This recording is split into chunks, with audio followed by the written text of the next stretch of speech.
Hi hello ನಮಸ್ತೆ ಸ್ನೇಹಿತರೆ, ಎಲ್ರಿಗೂ ಕೂಡ ಮತ್ತೊಮ್ಮೆ ನಿಮ್ಮ ಯೂಟ್ಯೂಬ್ ಚಾನಲ್ಗೆ ಪ್ರೀತಿಯ ಸ್ವಾಗತ. ಮೊದಲನೇದಾಗಿ ತಮ್ಮನೇಲಿ ನೋಡಿರ್ತೀರಾ ನಾನು ಹಾಕಿರುವಂಥ ವಿಷಯ ಏನು ಅಂತಂದ್ರೆ, ನಿಮ್ಗೆ ಗೊತ್ತೇ ಇದೆ, ಈ ಒಂದು ಕಾಂಪಿಟೇಟಿವ್ ಎಕ್ಸಾಮ್ ಫೀಲ್ಡ್ಗೆ ಪ್ರತಿಯೊಬ್ಬ ಅಭ್ಯರ್ಥಿ ಯಾರೇ ಆಗಿರಲಿ, ಹೊಸದಾಗಿ ಡಿಗ್ರಿ ಮುಗಿಸಿ ಆಗಿರ್ಬೋದು ಅಥವಾ ಹಳಬರು ಓದ್ತಾ ಇರೋರಿಗೆ ಒಂದಂತೂ ಸತ್ಯ, ಇಲ್ಲಿ ಏನಿದೆ ಅನ್ನೋದು ರಿಯಾಲಿಟಿ ಗೊತ್ತಾಗಿರುತ್ತೆ. ಅಂಡ್ ನಮ್ಮ ರಾಜ್ಯದ ಸ್ಪರ್ಧಾತ್ಮಕ ಪರೀಕ್ಷೆಗಳು ಅಂದ್ರೆ ನಮ್ಮ ಸ್ಟೇಟ್ ಎಕ್ಸಾಮ್ಸ್ಗೆ ಓದ್ತಾ ಇರೋರಿಗಾದ್ರೆ ಖಂಡಿತವಾಗಿ ಒಂದಲ್ಲ ಒಂದು ಅನುಭವಗಳು ಆಗಿರುತ್ತೆ. ಅಂಡ್ ಒಂದು ವಿಷಯ ಹೇಳ್ತೀನಿ, ಈಗಷ್ಟೇ ನಾವು ಡಿಗ್ರಿ ಮುಗಿಸಿದೀವಿ ಅಥವಾ ಇನ್ನೇನೋ ಮುಗಿಸಿದೀವಿ, ಸ್ಪರ್ಧಾತ್ಮಕ ಪರೀಕ್ಷೆ ಫೀಲ್ಡ್ಗೆ ಎಂಟ್ರಿ ಕೊಡ್ತೀವಿ ಅಂದ್ರೆ ಸ್ಪಷ್ಟ ಗುರಿಯನ್ನ ಇಟ್ಕೊಂಡು ಬನ್ನಿ. ಅಂಡ್ ಎಲ್ಲದಕ್ಕಿಂತ ಹೆಚ್ಚಾಗಿ ನಾನು ಕೋಚಿಂಗ್ ತೆಗೆದುಕೊಂಡಿದ್ದೀನಿ, ನಾನು ಪಾಸ್ ಆಗ್ಬಿಡ್ತೀನಿ, ನನ್ನ ಕೈಲಿ ಆಗ್ಬಿಡುತ್ತೆ, ನಾನು ಇಷ್ಟೇ ದಿನದಲ್ಲಿ ಸಕ್ಸಸ್ ಆಗ್ತೀನಿ ಅನ್ನೋ ಯಾವುದೇ ಒಂದು ಆಸೆ ಆಕಾಂಕ್ಷೆಗಳನ್ನ ದಯವಿಟ್ಟು ಇಟ್ಕೊಳಕ್ ಹೋಗ್ಬೇಡಿ. ಓಕೆ, ಒಂದು ಡೆಡ್ ಲೈನ್ ಅನ್ನು ಇಟ್ಕೊಳ್ಬೇಕು, ಆದ್ರೆ ನಾನು 1 year ಮಾಡ್ತೀನಿ, ಅಷ್ಟ್ರಲ್ಲಿ ಆಗಿಲ್ಲ ಅಂದ್ರೆ ಏನಾದ್ರು ಒಂದು ರೂಪಿಸ್ಕೋಬೇಕು ಹೊರತು ನಾನು ಒಂದೇ ವರ್ಷದಲ್ಲಿ ಹುದ್ದೆ ಪಡ್ಕೊಂಡು ಹೋಗ್ತೀನಿ, ಅದೆಲ್ಲೋ ಕೆಲವರ ಅದೃಷ್ಟಕ್ಕೆ ಸಮಯಕ್ಕೆ ಅನುಸಾರವಾಗಿ ಆಗ್ಬೋದು, ಬಟ್ ಎಲ್ಲರಿಗೂ ಅದು ಕಾರಣ ಏನೋ ಮಾಡೋದಕ್ಕಾಗಲ್ಲ. ಅಂಡ್ ಮನೆಯಲ್ಲಿ ಆರ್ಥಿಕವಾಗಿ ಅಷ್ಟೊಂದು ಸಬಲರಿಲ್ಲ ಅಂತಂದ್ರೆ ಏನಾದ್ರೂ ಒಂದು ಹುದ್ದೆಯನ್ನ ನೋಡ್ಕೊಂಡು ಅದರ ಜೊತೆ ಮಾಡುವಂಥದ್ದು ತುಂಬಾ ಸಹಾಯ ಆಗುತ್ತೆ. ಇಲ್ಲ ಅಂತಂದ್ರೆ ಫಿನಾನ್ಷಿಯಲಿ ತುಂಬಾ ಸ್ಟ್ರಗಲ್ಸ್ ಬರುತ್ತೆ. ಇನ್ನು ಕೋಚಿಂಗ್ ಈಗಿರೋ at present cost of living ಅಲ್ಲಿ ನೀವು ಕೋಚಿಂಗು, ಲೈಬ್ರರಿ ಮತ್ತೆ PG ಇದೆಲ್ಲ ಅಂದ್ರೆ ಪ್ರತಿ ಒಬ್ಬ ಅಭ್ಯರ್ಥಿಗೆ ಪ್ರತಿ ತಿಂಗಳು ಒಂದು 10,000-12,000 ಒಬ್ಬನಿಗೆ ವ್ಯಕ್ತಿಗೆ ಬೆಂಗಳೂರು ಅಂತ ಅಥವಾ ಧಾರವಾಡದಂತ ಸಿಟಿಗಳಲ್ಲಿ ಇದ್ರೂ ಕೂಡ ನೀವು ಇಷ್ಟು ಖರ್ಚು ಮಾಡಬೇಕಾಗುತ್ತೆ. ಅದಕ್ಕಿಂತ ಕಡಿಮೆಯಲ್ಲೂ ಕೂಡ ನೀವು ಮಾಡ್ಬೋದು, ಸ್ಟಡೀಸ್ ಮಾಡ್ಕೊಂಡು ನೀವು ಇರ್ಬೋದು, ಬಟ್ ಆದ್ರೂ ತುಂಬಾ ಒತ್ತಡಗಳು ಎದುರಾಗುತ್ತೆ. ಅಂಡ್ ಎಲ್ಲದಕ್ಕಿಂತ ಹೆಚ್ಚಾಗಿ ಫ್ಯಾಮಿಲಿ ಕಡೆ ಪ್ರೆಷರ್ ಇತ್ತು ಅಂತಂದ್ರೆ ಕಂಪ್ಲೀಟ್ ಆಗಿ ನೀವು ಒಂದೇನಾದ್ರೂ ಪಾರ್ಟ್ ಟೈಮು ಏನೋ ಕೆಲಸ ಮಾಡ್ಕೊಂಡೆ ಓದೋದು ಬೆಸ್ಟ್. ಅಂಡ್ ಎಲ್ಲದಕ್ಕಿಂತ ಅದೆಲ್ಲ ಹೆಚ್ಚಾಗಿ ಕೋಚಿಂಗ್ಗಳಿಗೆ ದುಡ್ಡನ್ನು ಸುರಿಯೋದು, ಸಡನ್ ಆಗಿ ತೆಗೆದುಕೊಂಡು ಹೋಗಿ ಅದನ್ನ ಮಾಡಬೇಡಿ. ಯಾರಾದರೂ ಸ್ವಲ್ಪ ಒಳ್ಳೆ ರೀತಿ ಗೈಡ್ ಮಾಡೋರು ಇದ್ದೇ ಇರ್ತಾರೆ. ಅಂದ್ರೆ ಪಾಪ ಆನ್ಲೈನ್ ಅಲ್ಲಿ ಇವತ್ತು ನೋಡಿ ಎಷ್ಟೋ ಜನ ಫ್ರೀ ಕ್ಲಾಸಸ್ ಮಾಡ್ತಾರೆ, ಫ್ರೀ ಆಗಿ ನಿಮ್ಗೆ ರಿಸೋರ್ಸಸ್ಗಳು ಕೂಡ ಸಿಗುತ್ತೆ. ಎಷ್ಟೋ ಜನ ಓದಿ ಕೆಲವು ಪುಸ್ತಕಗಳನ್ನು ಕೊಡೋರು ಇರ್ತಾರೆ, ಅಂಥವ್ರ ಹತ್ರ ಏನೋ ರಿಸೋರ್ಸಸ್ ಕಲೆಕ್ಟ್ ಮಾಡ್ಕೊಳ್ಳಿ, ಫ್ರೀ ಕ್ಲಾಸಸ್ಗಳನ್ನ ಕೇಳಿ, ಏನೋ ಮಾಡಿ ಹೊರತು ಸಡನ್ ಆಗಿ ಸಾಲ ಸೂಲ ಮಾಡುವಂಥ ಧೈರ್ಯ ಮಾಡಿ ಈ ಪೇರೆಂಟ್ಸ್ಗಳಿಗೂ ಕೆಲವರು ಕಷ್ಟ ಕೊಡುವಂಥದ್ದಾಗುತ್ತೆ. ಇನ್ನು ಕಾಂಪಿಟೇಟಿವ್ ಹೆಸರಿನಲ್ಲಿ ಮೋಜು ಮಸ್ತಿ ಮಾಡುವಂಥದ್ದು ದಯವಿಟ್ಟು ಈ ಕೆಲಸ ಮಾಡಕ್ ಹೋಗ್ಬೇಡಿ.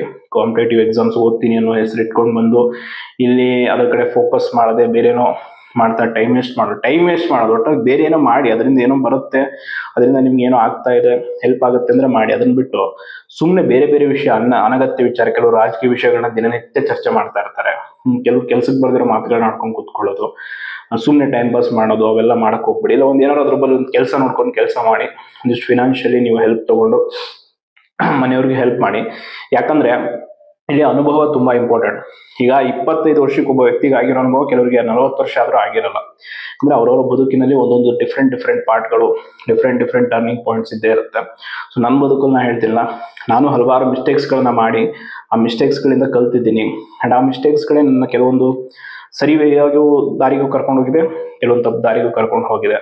ನನ್ನ ಒಂದು 23 ವರ್ಷದ ಈ ವಯಸ್ಸಿನಲ್ಲಿ ಏನೇನೆಲ್ಲ ಒಂದಿಷ್ಟು ಅನುಭವಗಳು, ಕಹಿ ಅನುಭವಗಳು, ಅಂಡ್ ಬದುಕಿನಲ್ಲಿ ಎಲ್ಲದಕ್ಕಿಂತ ಮುಖ್ಯವಾಗಿ ಸಮಾಜವನ್ನು ನಾವು ಎದುರಿಸುವ ರೀತಿ. ಈಗ ನೋಡಿ, ಒಂದು ಯೂಟ್ಯೂಬ್ ಚಾನಲ್ ಎಕ್ಸಾಂಪಲ್, ಈಗ ನಾನು ಅದನ್ನ ಮಾಡ್ತಾ ಇದ್ದೀನಿ ಅಂದಾಗ ದಿನಕ್ಕೆ 1000 ಜನ 1000 ರೀತಿ ಮಾತಾಡ್ತಾ ಇರ್ತಾರೆ. ಕೆಲವರು ಬರ್ತಾರೆ, ಹೇಳ್ತಾ ಇರ್ತಾರೆ ಯಾವುದೋ ಒಂದು ತಮಗ್ ಬೇಡವಾದ ವಿಷಯಗಳನ್ನ, ನಾವು ಅದನ್ನ ಕಾಂಟ್ರವರ್ಸಿ ವಿಷಯ ಆದಾಗ ಅದ್ರ ಬಗ್ಗೆ ಕೆಟ್ಟದಾಗಿ ತುಂಬಾ ಹೀನವಾಗಿ ಮಾತಾಡೋಕೆ ಶುರು ಮಾಡ್ತಾರೆ, ಪರ್ಸನಲಿ ಟಾರ್ಗೆಟ್ ಮಾಡ್ತಾರೆ. ಆ ಥರ ಎಲ್ಲ ನಡೀತಾ ಇರ್ತವೆ. ಈ ಸೋಷಿಯಲ್ ಮೀಡಿಯಾ ಅನ್ನೋದು ಕಾಮನ್. ಅಂಡ್ ದಿನಕ್ಕೆ 3-4 ವಿಡಿಯೋಸ್ಗಳಾಗ್ತದೆ. ಅದು ಅವರವರ ಪರಿಸ್ಥಿತಿ, ಅವರವರ ಅನುಗುಣವಾಗಿ ಏನ್ ಬೇಕಿರ್ತದೋ ನಾವು ಮಾಡ್ಕೊಳ್ತಿರ್ತೀವಿ. ಸೊ ಅದನ್ನು ಮಾಡ್ತಾ ಇರ್ತಾರೆ. ಅಂಡ್ ಎಲ್ಲದಕ್ಕಿಂತ ಹೆಚ್ಚಾಗಿ ಈ ಕಾಂಪಿಟೇಟಿವ್ ಎಕ್ಸಾಮ್ ತಯಾರಿ ಮಾಡುವಾಗ ನೀವು ಈ ಅವಮಾನಗಳು, ಅಪಮಾನಗಳು ಕಾಮನ್, ಅದನ್ನ ಯಾವುದೇ ಕಾರಣಕ್ಕೂ ಸೀರಿಯಸ್ ಆಗಿ ತೆಗೆದುಕೊಳ್ಳೋಕೆ ಹೋಗ್ಬಾರ್ದು. ಈಗ ನಿಮ್ಮ ಊರಲ್ಲೇ ನೀವು ಅಲ್ಲಿಂದ ಒಂದು ಏನೋ ಭರವಸೆ ಇಟ್ಕೊಂಡು ಬಂದಿರ್ತೀರ, ವಾಪಸ್ ಅಲ್ಲಿಗೆ ಹೋದಾಗ ನಿಮ್ಗೆ 1000 ಜನ 1000 ಮಾತಾಡ್ತಿರ್ತಾರೆ. ಸೊ ಅದನ್ನ ಎದುರ್ಸಕ್ ರೆಡಿ ಇರಬೇಕು. ಅಂಡ್ ಎಲ್ಲದಕ್ಕಿಂತ ಮುಖ್ಯವಾಗಿ ಗುರಿ ಸ್ಪಷ್ಟವಾಗಿರ್ಬೇಕು. ಒಂದು ಹುದ್ದೆನ ಯಾವ್ದಾದ್ರು ಅದ್ರ ಕಡೆ ಕಂಪ್ಲೀಟ್ ಫೋಕಸ್ ಮಾಡೋಕ್ ಶುರು ಮಾಡಿ. ಬೇರೆ ಬೇರೆ ಡಿಸ್ಟ್ರಾಕ್ಷನ್ ಆಗೋದು. ಅಂಡ್ ನಮ್ಮ ರಾಜ್ಯದಲ್ಲಿ ಇರುವಂತ ಪರಿಸ್ಥಿತಿ ನಿಮ್ಗೆ ಗೊತ್ತೇ ಇದೆ. 10 ಪರೀಕ್ಷೆ ನಡೆದ್ರೆ ಅದ್ರೊಂದು 3-4 ಕರೆಕ್ಟ್ ಆಗಿ ನಡೆದಿರ್ತವೆ. ಒಂದು 5-6 ಪರೀಕ್ಷೆಗಳಲ್ಲಿ ಏನಾದ್ರೂ ಒಂದು ಎಡವಟ್ಟುಗಳು ಆಗಿರುತ್ತೆ. ಈ ಒಂದು ಟೈಮನ್ನ, ಒಂದು ನೋಟಿಫಿಕೇಶನ್ ಆಗಿ ಆರ್ಡರ್ ಕಾಪಿ ಕೈಗೆ ಬರೋ ಹೊತ್ತರಲ್ಲಿ 5 ವರ್ಷ ಆಗಿರುತ್ತೆ. ಆ 5 ವರ್ಷದ ಅಮೂಲ್ಯ ಸಮಯವನ್ನ ನೀವು ಒಂದು ಪರೀಕ್ಷೆಗಾಗಿ ಇಲ್ಲಿ ವ್ಯರ್ಥ ಮಾಡ್ಕೊಳ್ಳುವಂತ ಪರಿಸ್ಥಿತಿ ಇದೆ. ಸೊ ಹಂಗಾಗಿ ಸ್ವಲ್ಪ ಕೇರ್ಫುಲ್ ಆಗಿ ಯೋಚನೆ ಮಾಡಿ. ಈಗ ತಾನೇ ಡಿಗ್ರಿ ಮುಗಿಸೋರು ತುಂಬಾ ಜನ ನನಗೆ ಯಾವಾಗ ಸಿಗ್ತಾ ಇರ್ತಾರೆ.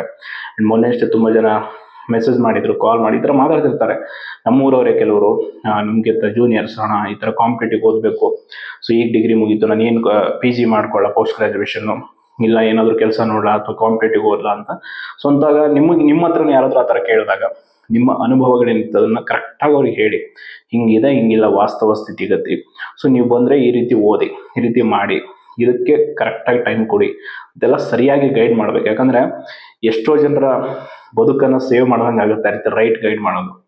ರಾಂಗ್ ಗೈಡ್ ಮಾಡೋದಕ್ಕೆ 1000 ಜನ ಹೇಳ್ತಾರೆ, ಬಟ್ ರೈಟ್ ಆಗಿ ಇದೇ ವಾಸ್ತವತೆ ಅಂತ ಹೇಳೋದಕ್ಕೆ ಯಾರಿಗೂ ಧೈರ್ಯ ಇರಲ್ಲ. ಅದನ್ನು ಹೇಳ್ಬಿಡ್ಬೇಕು, ಹಿಂಗಿದೆ, ಇದನ್ನೆಲ್ಲ ಒಪ್ಕೊಂಡು ನೀನು ಬಂದು ಮಾಡ್ತೀನಿ ಅಂದರೆ ಮಾಡೋದ್ರಲ್ಲಿ ಏನೂ ತಪ್ಪಿಲ್ಲ. ಆ್ಯಂಡ್ ತಂದೆ ತಾಯಿಯ ಒತ್ತಡಕ್ಕೆ ಅಥವಾ ಇನ್ಯಾರ್ದೋ ಒತ್ತಡಕ್ಕೆ ನೀವು ಓದೋದಕ್ಕೆ ಬರೋದು ಅದಂತೂ ಫಸ್ಟ್ ದೊಡ್ಡ ಮಿಸ್ಟೇಕ್. ನಿಮಗೆ ಅದರ ಬಗ್ಗೆ ಉತ್ಸುಕತೆ ಮತ್ತು ಏನಿರಬೇಕು ಅದ್ರ ಬಗ್ಗೆ ಡೆಡಿಕೇಶನ್ ಇರಬೇಕು. ನಾನಿಂಥ ಹುದ್ದೆ ಪಡಿಬೇಕು ಅನ್ನೋ ಕನಸಿದ್ರೆ ಮಾತ್ರ ಬನ್ನಿ. ಯಾರ್ದೋ ಒತ್ತಡಕ್ಕೆ ಬಂದರೆ ನೀವೇನು ಮಾಡ್ಕೊಳಕ್ಕಾಗಲ್ಲ. ಆ್ಯಂಡ್ ನಿಮ್ಮ ವ್ಯಕ್ತಿತ್ವಕ್ಕೆ ಯಾವ ಹುದ್ದೆ ಸೂಟೇಬಲ್ ಆಗುತ್ತೆ. ಕೆಲವರಿಗೆ ಚಾಲೆಂಜಸ್ಸನ್ನು ಎದುರಿಸೋ ಒಂದು ಕೆಪಾಸಿಟಿ ಇರಲ್ಲ, ತುಂಬ ಕಂಫರ್ಟೇಬಲ್ ಆಗಿ ಬೆಳೆದ್ಬಿಟ್ಟಿರ್ತಾರೆ, ಅವರಿಗೆ ಸೋಷಿಯಲಿ ಕೂಡ ಅಷ್ಟೊಂದು ಬೆರೆಯೋದಕ್ಕೆ ಇಷ್ಟ. ಅಂಥವ್ರಿಗೆ ಈ ಸಿವಿಲ್ ಸರ್ವಿಸು ಇಂಥ ಹುದ್ದೆಗಳಿಗೆ ಹೋದರೆ ಅವ್ರು ನಿಭಾಯಿಸೋಕ್ಕಾಗಲ್ಲ. ಹಾಗಾಗಿ ತುಂಬ ಜನ ರಾಜೀನಾಮೆ ಕೊಟ್ಟು ಬಿಡ್ತಾರೆ. ಸೊ ಅಂಥ ಮೈಂಡ್ಸೆಟ್ ನಿಮ್ದಿದ್ರೆ ನಿಮಗೆ ಯಾವ ಹುದ್ದೆ ಸೂಟ್ ಆಗುತ್ತೆ ಅನ್ನೋದನ್ನು ಸರಿಯಾಗಿ ನೋಡಿಕೊಂಡು ಅದರ ಕಡೆ ಗಮನ ಹರಿಸಿ. ಆ್ಯಂಡ್ ಎಲ್ಲದಕ್ಕಿಂತ ಪ್ರಮುಖವಾದಂಥದ್ದು ಇವತ್ತು ಸಮಾಜ ನೋಡುವಂಥದ್ದು, ನೀನು ಎಷ್ಟು ವರ್ಷ ಶ್ರಮ ಪಟ್ಟಿದ್ದೀಯಾ, 5 ವರ್ಷನ 10 ವರ್ಷನ ಅನ್ನೋದಲ್ಲ, ಆ 10 ವರ್ಷದಲ್ಲಿ ನೀನು ಮಾಡಿದೀಯಾ ಅಂತ. ಸೊ ಹಂಗಾಗಿ ಜ್ಞಾನವನ್ನು ಸಂಪಾದನೆಗೋಸ್ಕರ ಓದಿ. ನೀವು ಇವತ್ತು ಕಾಂಪಿಟೇಟಿವ್ ಓದಿದ್ರೆ ಅದು ನಿಮ್ಗೆ ಯಾವತ್ತೂ ವ್ಯರ್ಥ ಆಗಲ್ಲ. ಬಿಕಾಸ್ ನಾಳೆ ಅದನ್ನು ನೀವು ಬೇರೆ ಯಾವುದಾದ್ರೂ ವೇಲಿ ನೀವು ಅದರಿಂದ ಹಣ ಸಂಪಾದಿಸ್ಬೋದು ಅಥವಾ ಇನ್ನೇನು ಫೇಮ್ ಸಂಪಾದಿಸ್ಬೋದು, ಅದರಿಂದ ನೀವು ಜೀವನ ಕಟ್ಕೊಳ್ಬೋದು.